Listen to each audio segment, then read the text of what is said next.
ಒಂದು ಕಾಲದಲ್ಲಿ ಈ ಮೆಡಿಕಲ್ ಮತ್ತು ಇಂಜಿನಿಯರಿಂಗ್ ಪದವಿಗಳೇನಿದೆ ಇದನ್ನು ಶ್ರೀಮಂತರ ಮಕ್ಕಳು ಮಾತ್ರ ಮಾಡೋಕ್ಕೆ ಸಾಧ್ಯ ಇತ್ತು.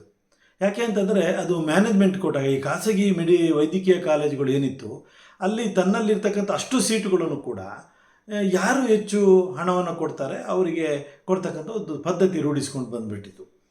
ಆಗ ಈ ಕರ್ನಾಟಕ ರಾಜ್ಯದ ಮುಖ್ಯಮಂತ್ರಿಗಳಿಗಾಗಿ ಸನ್ಮಾನ್ಯ ಶ್ರೀ ವೀರಪ್ಪ ಮೊಯ್ಲಿಯವರು ಅಧಿಕಾರವನ್ನು ಸ್ವೀಕರಿಸಿದ ನಂತರ ಅವರು ಒಂದು ಕಾನೂನನ್ನು ತರ್ತಾರೆ. ಏನು ಅಂತ ಅಂದರೆ, ಏನು ಮ್ಯಾನೇಜ್ಮೆಂಟಲ್ಲಿ 100 ಸೀಟ್ ಇದ್ದರೆ ಅದರಲ್ಲಿ 50 ಸೀಟನ್ನು ಸರ್ಕಾರಕ್ಕೆ ಬಿಟ್ಕೊಡ್ಬೇಕು, ಅದನ್ನು ನಾವು ತುಂಬ್ತೇವೆ ಅಂತೇಳಿ ಒಂದು ಕಾನೂನನ್ನು ತಂದು 50% ಸೀಟನ್ನು ಸರ್ಕಾರಕ್ಕೆ ಬಿಡಿಸ್ಕೊಳ್ತಕ್ಕಂಥ ಒಂದು ಕೆಲಸವನ್ನು ಮಾಡ್ತಾರೆ.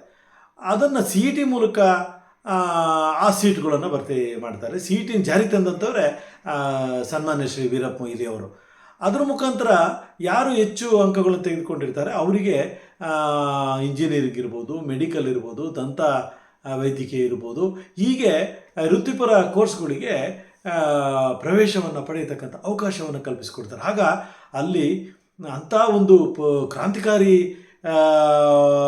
ಈ ಒಂದು ಕಾನೂನನ್ನು ತಂದಿದ್ದರಿಂದ, ಬದಲಾವಣೆಯನ್ನು ತಂದಿದ್ದರಿಂದ ನಮ್ಮ ಕೂಲಿ ಕಾರ್ಮಿಕರ ಮಕ್ಕಳು, ಬಡವರು ಮಕ್ಕಳು ಇಂಜಿನಿಯರಿಂಗಾಗಿ ಡಾಕ್ಟರನ್ನ ಪಡೀತಕ್ಕಂಥ ಒಂದು ಒಳ್ಳೆಯ ಅವಕಾಶವನ್ನು ಮಾನ್ಯ ಶ್ರೀ ವೀರಪ್ಪ ಮೊಯ್ಲಿಯವರ ನೇತೃತ್ವದ ಕಾಂಗ್ರೆಸ್ ಸರ್ಕಾರ ಅವತ್ತು ಮಾಡಿಕೊಟ್ಟಿತ್ತು. ಇವತ್ತು ನೋಡಿ, ಈ ಯೋಜನೆಯನ್ನು ತಂದಂಥ ಅನೇಕ ಜನ ಬಡ ಮಕ್ಕಳು ಇವತ್ತು ಡಾಕ್ಟರ್ ಆಗಿದ್ದಾರೆ, ಇಂಜಿನಿಯರ್ ಆಗಿದ್ದಾರೆ. ಯಾವ ರೀತಿ ನಾವು ಆದವು ಅನ್ನೋದನ್ನೇ ಮರ್ತು ಹೋಗ್ಬಿಟ್ಟಿರ್ತಾರೆ. ಹಾಗಾಗಿ ಇಂಥ ಯೋಜನೆಯನ್ನು, ಇಂಥ ಒಂದು ಕ್ರಾಂತಿಕಾರಿ ಬದಲಾವಣೆಯನ್ನು ತಂದಂಥ ಕಾಂಗ್ರೆಸ್ ಸರ್ಕಾರದ ಏನು ಯೋಜನೆ ಇದೆ ಇದನ್ನು ನಾವು ಯಾವಾಗಲೂ ನೆನೆಸ್ಕೊಳ್ಬೇಕಾಗುತ್ತೆ. ನೋಡಿ, ಇದೇ BJP ಸರ್ಕಾರ 10 ವರ್ಷದಿಂದ ಅಧಿಕಾರಕ್ಕೆ ಬಂದ ಸಂದರ್ಭದಲ್ಲಿ 2 ಕೋಟಿ ಉದ್ಯೋಗವನ್ನು ನಾವು ಪ್ರತಿ ವರ್ಷ ಕೊಡ್ತೇವೆ ಅಂತ ಅಂದರು. ಅವರು ಕೊಡೋಕ್ಕಾಗಲಿಲ್ಲ, ಮಾತಿಗೆ ತಪ್ಪಿದ್ರು. ಹೀಗೆ ಬಡವರ, ಕೂಲಿ ಕಾರ್ಮಿಕರ ಒಂದು ಕಲ್ಯಾಣಕ್ಕಾಗಿ ಕಾಂಗ್ರೆಸ್ ಸರ್ಕಾರ ಸದಾ ಇರುತ್ತದೆ ಅಂತಕ್ಕಂಥದ್ದನ್ನು ನೀವೆಲ್ಲರೂ ಗಮನಿಸಬೇಕಾಗ್ತದೆ ಸ್ನೇಹಿತರೆ.